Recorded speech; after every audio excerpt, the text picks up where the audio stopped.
Rekan-rekan Akademia, Usep dengan video baru. Beberapa waktu lalu, tepatnya di weekend kemarin ya, hari Minggu, saya pergi ke Muara Angke sengaja. Saya ingin mendapatkan gambaran yang cukup ya terhadap eh, ekosistem yang ada di Muara Angke. Saya ingin bertemu para nelayan, saya pergi ke kampung nelayan, saya pengen lihat ke tempat pelelangan ikan, ke pasar ikan, dan seterusnya.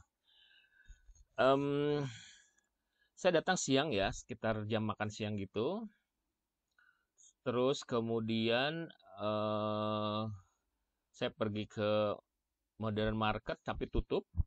Dan sepertinya karena pandemi itu katanya juga memang sepi. Mereka buka tuh sore jam 6 katanya ya. Kalau Anda pernah baca atau pernah tahu tentang Modern Market, gedungnya bagus tapi saya 3 kali ke sana nggak pernah kesampaian untuk masuk. Ada lagi pasar ikan tuh buka dari pagi sampai dibilang sampai jam berapa ya. Nah, itu pasar ikan yang tradisional. Nah, yang menarik nih ya, pasar itu hampir semuanya orang Cianjur gitu. Jadi dari yang buka pada saat itu pas jam 1 masih pada buka, eh ikannya memang udah layu-layu ya. Terus mereka itu ternyata adalah banyak kan orang-orang Cianjur, jadi saya bisa ngomong Sunda lah dengan mereka ya. Dan itu udah terjadi udah sejak lama gitu. Dari situ saya pergi ke tempat pelelangan ikan. Tempat pelelangan ikan biasanya adanya pagi jam 10, jam 11 gitu. Dan itu cuman sekejap mato gitu, sekejap itu saja. Setelah itu nggak ada lagi aktivitas. Jadi mostly saya udah berkunjung berapa kali ya. Dulu itu sangat tradisional, tempatnya sangat terbuka, sangat luas gitu. Sekarang mungkin luasnya masih sama, tapi udah ditembok, udah agak tertutup, semi tertutup ya. Terbuka sih terbuka, tapi lebih agak tertutup. Dari sana saya melihat kapal-kapal, saya ingin bertemu dengan nelayan-nelayan. Ini yang menarik rekan-rekan akademia. Di sana, di mana Muara Angke itu ya, di Muara Angke itu banyak kapal. Muara Angke ya, di pelabuhan Muara Angke itu ternyata nah kapal-kapal ini bukan milik nelayan ternyata gitu. Jadi milik para toke ya, milik para toke, milik para bos, jadi si bos-bos itu memarkirkan kapal-kapalnya di sini. Nah, nanti biasanya rombongan-rombongan entah dari wilayah mana gitu, bukan orang Jakarta, bukan nelayan Jakarta, mereka itu bisa berombongan 11 orang, 13 orang sampai 15 orang. Itu mereka datang dari daerah, misalkan dari daerah mana tuh? Ada Tegal katanya, terus ada Indramayu, dari Sumatera juga. Nah, cuman Sumateranya saya nggak menggali dari wilayah mana. Itu datang mereka dengan kendaraan umum, berombongan datang ke sini. Dan terus kemudian mereka eh, menemui si bos itu, si toke itu. Nah, si toke, nah ini belum galian saya, wawancara saya belum mendalam banget ya. Baru sekilas aja, tapi ini menarik ya untuk jadi bahan untuk diteliti. Terus si nelayan ini kemudian yang terjadi adalah mereka pergilah melaut ya, pergi melaut entah bagaimana transaksinya, pergi melaut dan itu terjadi selama 90 hari. Jadi 90 hari kemudian, 3 bulan kemudian mereka pulang membawa ikan yang udah di frozen, yang udah frozen. Jadi di apa istilahnya ya, di perut si kapal-kapal ini nih ada ada freezer. Jadi ikan-ikan tuh masuk ke sana. Ada yang diplastikin, plastiknya mungkin ukuran berapa ya kayak gitu tuh 10 kilo gitu kayak ukuran semen gitu ya plastiknya. Terus kemudian ada juga yang karena gede nggak muat jadi dia nggak dimasukin. Itu ada ikan-ikan tongkol, ada ikan-ikan, saya nggak hafal ya ikannya, tapi itu seperti apa. Nah, ada juga yang kecil-kecil ya, kecil-kecil segede telapak tangan gitu. Itu menurut saya kecil-kecil itu udah itu masuk semua. Nah, di karena di sebelumnya waktu saya pergi ke Muara Karang, waktu saya pergi ke tempat pelelangan, saya bicara di sana, Pak, eh, biasanya saya dapat informasi agak berbeda gitu, bahwa ikan-ikan itu akan diekspor gitu ke luar negeri. Oh ya, saya bilang, terus yang di pasar itu dari mana ikan-ikan yang ada di pasar? Oh itu dari daerah lain katanya. Dari daerah lainnya dari mana? Ya bisa dari Sumatera, dari Tegal, atau dari Indramayu. Nah bilangnya begitu. Lucu ya pikir saya. Tapi ini jadi dua informasi yang harus divalidasi. Nah, inilah perlunya ada validasi data. Si A ngomong begini, si B ngomong begini ya. Nah, terus di agak siangan saya mengikuti kan arah eh, ikan ada kapal yang baru turun kan, baru maksudnya mau bongkar. Nah, ketika dibongkar itulah ada si bosnya itu dia mencatat jadi semua ikan yang dikeluarkan dari perut perahu itu kemudian ditimbang, ada dua orang yang nimbang, yang mencatat timbangannya. Mungkin itu untuk ini ya, untuk itu juga bagian dari validasi. Jadi jangan hanya satu orang saja yang mencatat, tapi dua orang juga. Jadi dua orang ini mencatat. Nah, dari orang mencatat terus dibawa tuh pakai gerobak ya. Jadi ada abang gerobak. Nah, abang gerobak ini saya telusurin dia bawa ikan ini kemana. Ternyata bawalah ke mobil box yang udah parkir. Nah, si mobil box ini di situ ada juga sepertinya adalah satu perusahaan dengan si bos itu gitu. Atau mungkin anaknya atau mungkin karyawannya ya.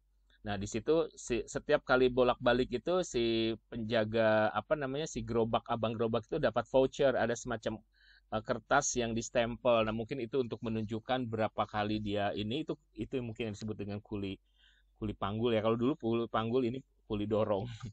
Nah, saya tanya, ini mau dibawa kemana? Oh, ini buat lokal, dia bilang gitu. Lokal ya bisa jadi lokal Jakarta atau Jabodetabek atau bagaimana. Terus saya bilang, nah ikan-ikan yang ada di pasar ini dari mana? Oh, dari kita juga gitu. Nah, artinya ada dua informasi yang berbeda ya. Orang TPI bilang apa, si orang pesawat itu, orang kok pesawat, si orang perusahaan bilangnya apa. Terus saya tanya lagi, nggak ada yang diimpor, nggak ada yang diekspor. Ya paling kalau ikan ada ikan tenggiri ya. Jadi hanya tenggiri yang diekspor. Ini menurut si perusahaan ya. Mungkin nilai ekonomisnya tinggi ya.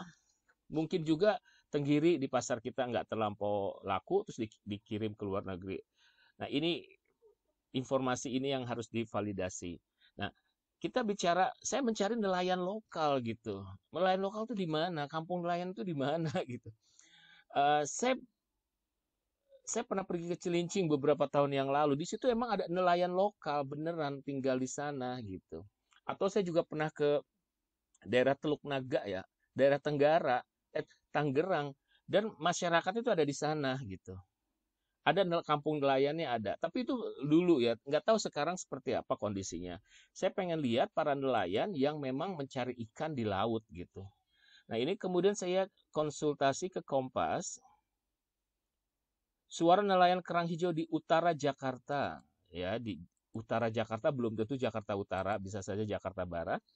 Nah, ini dia ngomongin soal kerang hijau yang bermasalah ya. Apa sih? Dibilang kan kerang hijau itu kenapa sih? Karena ada reklamasi. I have no idea ini nelayan yang mana karena eh, paling berdampak akibat proyek ini ketika penolakan ya. Jadi mereka itu di kayak ada yang mengadvokasi untuk menolak reklamasi. Kesulitan mencari ikan dan biota laut lainnya. Oke, ini biasalah ya, setting media, termasuk juga campaign yang dilakukan oleh orang yang pro maupun yang kontra. Nah, ini sepertinya orang yang kontra terhadap reklamasi. I mean, no hard feeling, Emang seperti itu ya kalau Anda bicara mengenai crisis management, kalau Anda belajar tentang PR, kalau Anda belajar tentang campaign, social campaign itu umum terjadi. Nasib nelayan, ini juga ini tapi di tahun-tahun lama ya, 2019.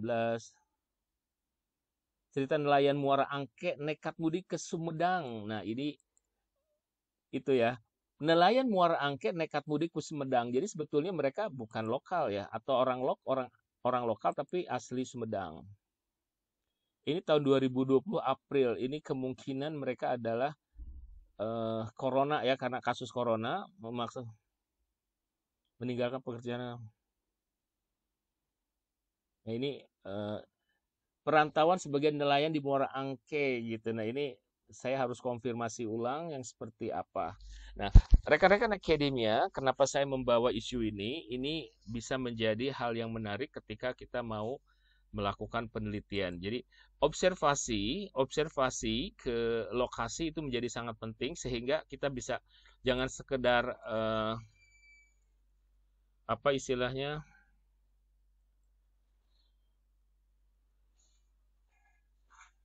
Jadi dengan cara seperti ini kita bisa melihat fakta, bisa melihat informasi langsung ya, mendapatkan informasi langsung di lapangan.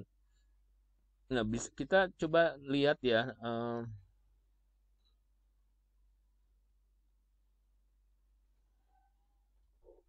wanita nelayan, kebutuhan ekonomi.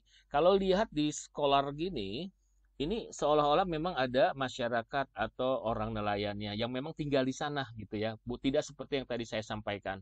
Mungkin yang tadi saya sampaikan, yang saya temui adalah nelayan-nelayan yang memang swinger ya. Mereka kerja untuk perusahaan yang lain. Bukan mereka memiliki perahu sendiri, terus cari ikan sendiri, terus dijual sendiri. Nggak kayak gitu. Yang mereka lakukan, nah ini saya pengen mendapatkan sebetulnya gambaran utuh seperti apa. Saya bisa bilang bahwa ada dua macam, misalnya ya, ada dua macam, ada dua kelompok nelayan gitu. Kelompok nelayan yang bekerja, jadi employee dari sebuah perusahaan, tapi itu kan kerjanya bukan kerja tetap ya. Jadi kayak apa ya? Kayak buruh bangunan kan. Ada project dijalankan selesai, terus dia pulang gitu, terus kemudian dia mencari pulang selesai entah berapa minggu, entah berapa hari di kampung halaman mereka balik lagi ke laut menemui tokeh yang sama atau tokeh yang berbeda. Dari sini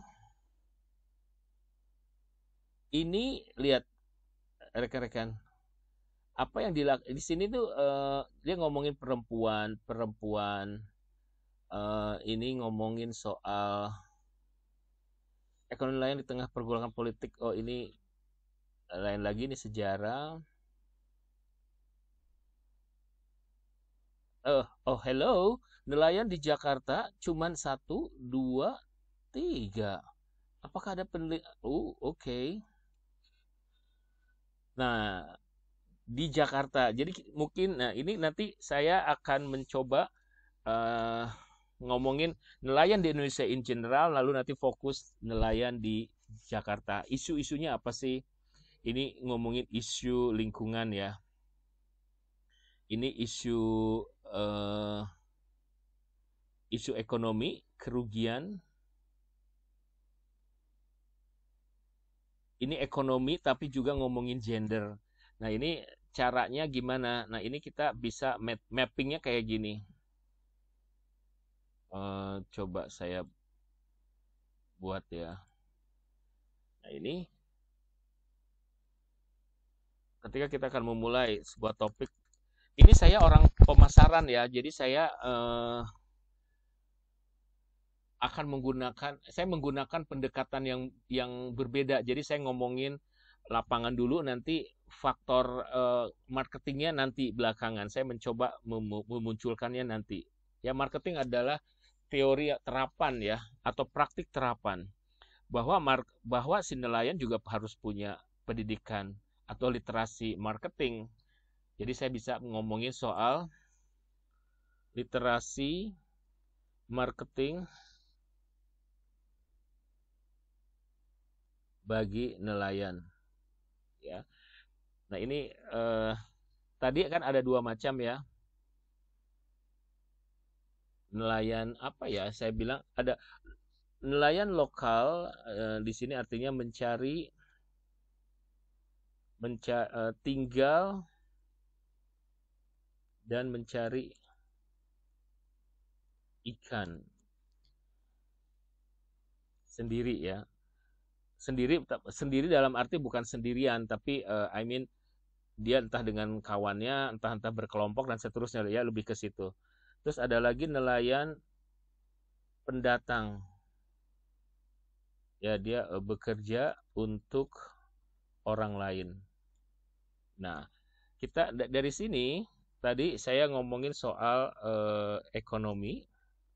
Terus isu yang diangkat di penelitian-penelitian itu, kita nggak ngomongin hanya nelayan di Jakarta aja ya, tapi ini maksudnya nelayan secara umum. Nah, terus di sini nanti nelayan di Jakarta khusus ya.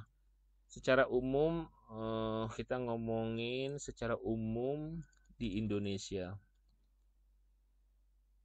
Nah, karena saya selalu menulis untuk publik luar negeri, jadi nelayan secara umum di dunia gitu. Nelayan di dunia lebih aneh lagi karena mereka bukan lebih aneh, lebih beda lagi ya. Mungkin jenisnya juga beda-beda karena mereka mereka berkumpul gitu, memiliki usaha sendiri. Mereka punya kapal besar, di dalam kapal itu mereka udah punya bukan freezer aja, tapi mereka udah bisa pas keluar dari ikan itu diambil terus kemudian udah jadi kaleng tuna aja itu, jadi kalengan ya. Kita mungkin saya nggak tahu, belum ada. Nelayan di Jakarta ya seperti itu. Kita ngomongin ini dulu. Isu yang diangkat di sini adalah kontribusi wanita.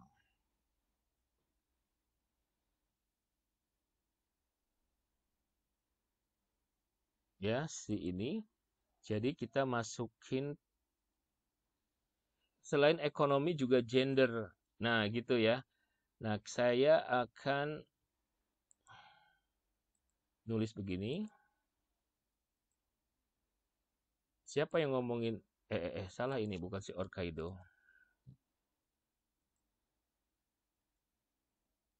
Nah, ke sini nih. Nah, ekonomi itu ini ya. Koma, saya tulis koma aja. Terus ini kerugian reklamasi.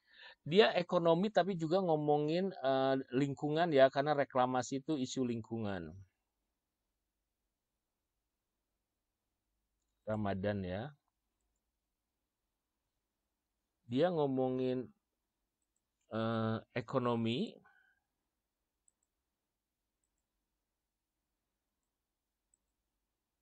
tapi dia juga ngomongin lingkungan. Nah, nanti Anda sudah bisa membayangkan apa yang akan saya tulis ya. Saya akan menyatakan bahwa penelitian-penelitian yang sudah ada itu bicara mengenai ini ini yang Jakarta ya. Ya, di Jakarta gitu. Terus kita ngomongin juga, dia ngomongin upah ya. Ini si Nurlaidi ini kita saya pakai nyebutnya si Nurlaili, seolah-olah saya tahu orang ini atau seolah-olah di teman saya.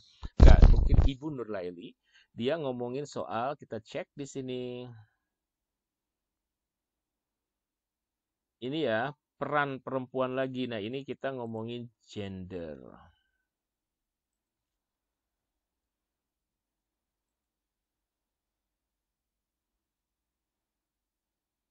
Oke. Tobelo bukan, ini nanti. Ini pasti penelitian tentang nelayan banyak banget. Tapi saya fokus dulu yang di apa istilahnya Jakarta. Pencemaran. Nah, ini pencemaran berarti lingkungan. PB itu apa ya? Saya nggak tahu tuh PB. PB dan CD. PB mungkin itu istilah kimia tentang whatsoever. Lingkungan ya, nanti itu bisa kita gali kalau kita baca. Ini kita bagaimana membuat dari judul aja ya, dari judul aja kita bisa membuat apa istilahnya? Kita mapping ya, kita main mapping mengenai judul. Tapi ini in certain degree apa yang saya lakukan ini bisa termasuk sebagai tahapan dalam anotasi bibliografi. Pencemaran, apakah ini di Jakarta? Ya ini belum tahu. Ini saya dari judul dulu ya. Belum nanti ke abstrak, belum ke apa. Jadi ini first step jika Anda ingin melakukan penelitian tuh bisa seperti ini dari judul. Koperasi Perikanan Mina dalam pengembangan ekonomi. Nah, ini ada koperasi, ada ngomongin ekonomi. Bisa sama ekonomi, kita ngomongin ekonomi.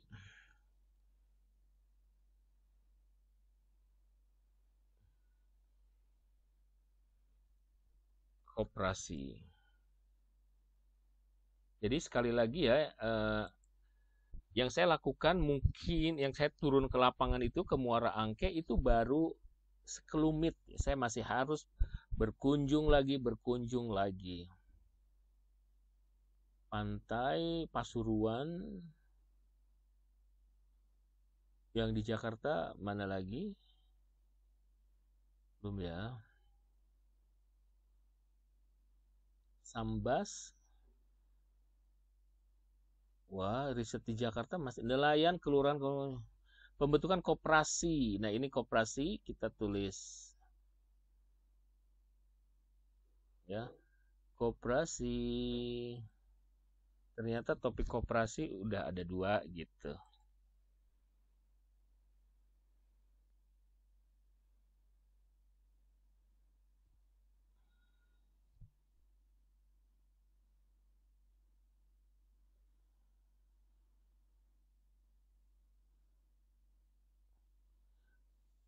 Informal nelayan. Ada informal nelayan, sektor informal nelayan. Oke. Mungkin ada nelayan formal ya, Kelurahan Cilincing sebagai calon peserta BPJS Kesehatan. Nah, saya masuk kelompok apa ya ini ya? Kita bikin kelompok baru aja ya. Ini mengenai asuransi.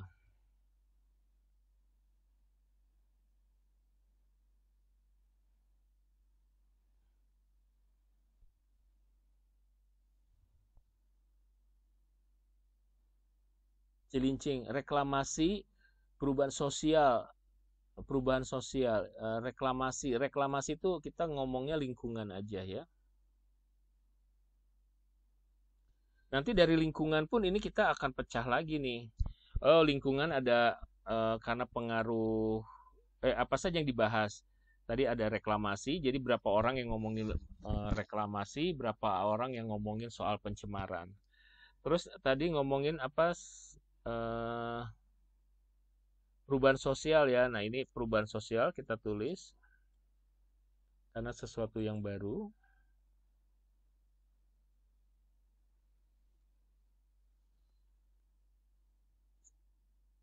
Resiliensi sosial dalam menghadapi dampak reklamasi Teluk. Oh, oke. Ini resiliensi. Ada lagi.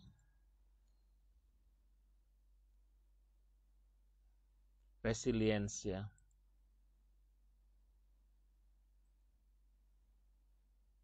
Ini juga berhubungan dengan lingkungan. Ya, dia ngomongin reklamasi lagi. Begini guys, gitu. Ini apa? Gender ya. Kepulauan Seribu. Oke.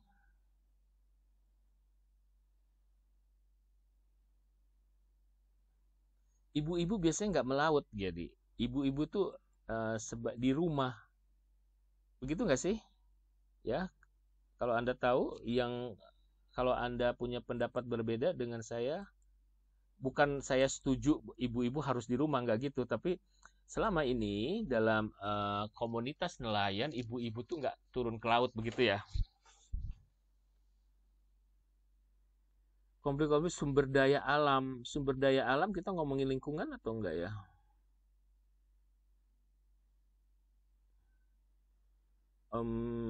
Mungkin berbeda. Kita tulis aja dulu sumber daya alam.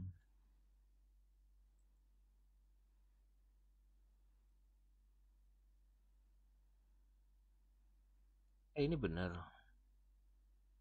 Sebentar, ini saya hapus dulu, khawatir. Oh, rilus. Dan salah saya.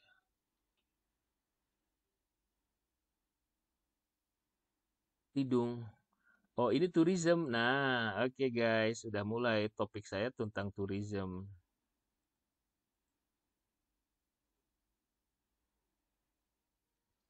Kita ngomongin tourism.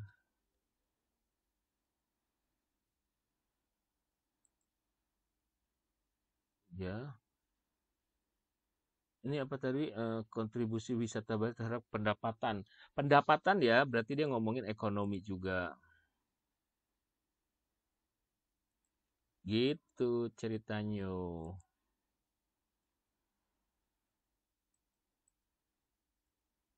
Nah, dari sini kita bisa ngomongin soal ini loh, apa namanya, state of the art nanti.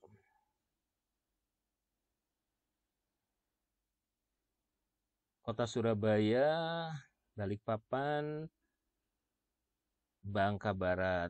Kita lewatin lagi. Jadi begitu ya, terus aja halaman ke halaman. Kita ini baru ngomongin Jakarta ya. Nanti secara umum Anda bisa membuat lagi ininya seperti apa? Apa istilahnya? Eh, jadi kalau sebetulnya gini, secara kita ngomongin tadi kalau saya buka kompas.com kan ada isu-isu nelayan di Jakarta. Nanti mungkin isu-isu dulu, isu-isu nelayan di Indonesia. Ya, ini ketika kita ngomongin soal latar belakang tuh kita bahas mengenai ini, terus isu-isu nelayan di Jakartanya apa saja, tulis di situ. Nah, tadi kan kalau saya buka kompas.com, Anda masih ingat di sini, ini kan salah satu yang dibahas adalah mengenai ini